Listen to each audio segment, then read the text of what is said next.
وأخيرا وبعد طول انتظار أعلنت إدارة الأهلي تعيين مدرب جديدا ومديرا فنيا للفريق، بعد أن كادت التقارير أن تؤكد استمرار عماد النحاس.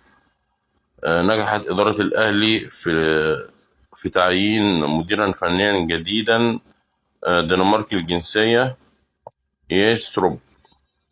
مدرب الأهلي الجديد عمره 55 سنة، كان مركزه كلاعب، كان يلعب في مركز المهاجم، واعتزل لعب الكرة في 2007.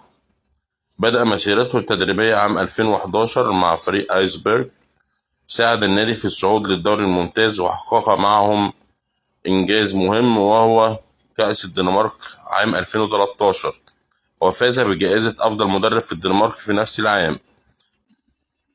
تولى بعد ذلك تدريب منتخب الدنمارك تحت 21 سنة، ووصل معاهم لنصف نهائي بطولة أوروبا تحت 21 سنة.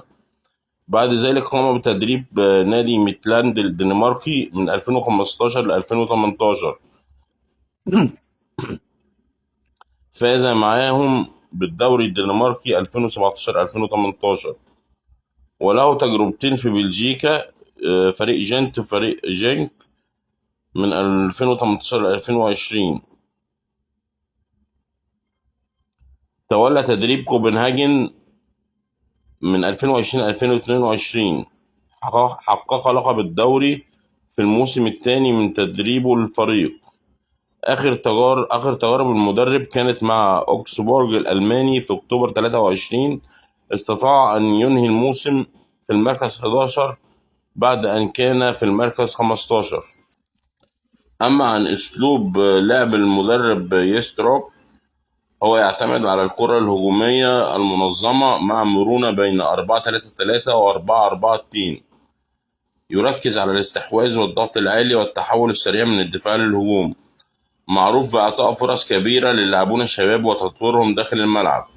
في النهاية من فضلكم ادعمونا بلايك وشير وسبسكرايب كي نستمر في تقديم كل ما هو جديد، وانتظرونا قريبا